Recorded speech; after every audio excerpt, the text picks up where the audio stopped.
Hey, let's talk about when Dr. D, David Schultz, and talking about kayfabe and not kayfabe, and back in when guys protected their business because it was their business.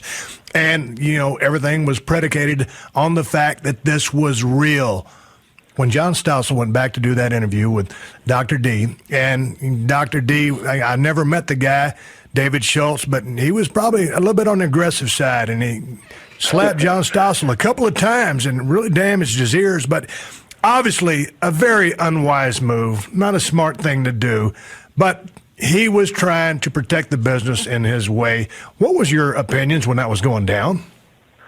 Well, I think Dave was stressed out at the time, but the real truth of it is that he did take pride in the business, and I think that when that happened with Stossel, his attitude was that I think he did it for the boys and did it for everybody. He thought that everyone would go, who is this punk to be, I thought he was trying to give credibility to, and I agree that it was probably not the smartest thing in the world, but that's how Dave was. Dave had a short fuse, and when he got himself worked up enough, he had a short fuse and could go off on anybody.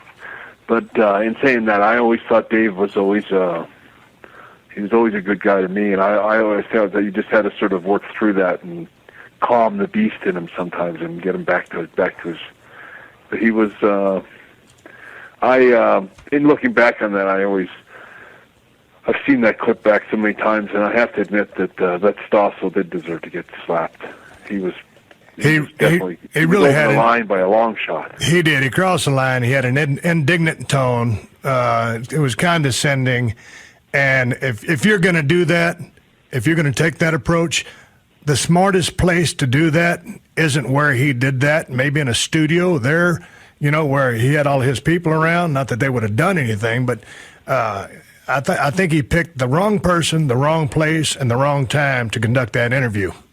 Right. But I always thought Dave, in looking back over things over the years, I've always thought he was a hero to me for that day. He was always a hero. That was what he did that for a lot of the boys. Saluted him on that one.